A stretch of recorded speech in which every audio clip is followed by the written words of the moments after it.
Military Occupational Specialty, Microwave Systems Operator Maintainer. Every aspect of life in the 21st century depends on communications, and nowhere are clear, concise, and secure communications more crucial than in military operations around the world. And it's the soldiers in this MOS who assist this information flow, from the foxhole to the White House.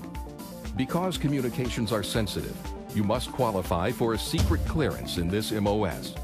Then the Army will train you to install, operate, and maintain the microwave equipment used in Army telecommunications around the globe.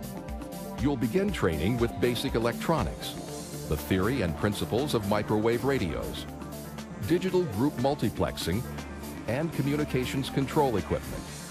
You will also train in various microwave and digital access systems, signal converters, multiplexers, and related electronic devices.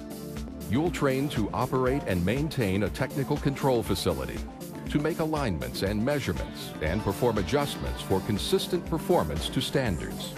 After your initial entry training and advanced individual training, you'll work day or night in the field or at a fixed location, where you may be assigned to a technical control facility supporting U.S. and Allied troops. And your duties may include quality control testing, routine and preventive maintenance, and processing reports on your maintenance and repairs.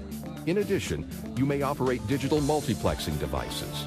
Serving in this MOS can help you transition from the military to the civilian employment sector, because your abilities in leadership, teamwork, and problem solving are skills and values in demand by civilian employers. Commanders must have information to make strategic battlefield decisions, and this MOS helps ensure it's there, when and where it's needed worldwide. Military Occupational Specialty, Microwave Systems Operator Maintainer.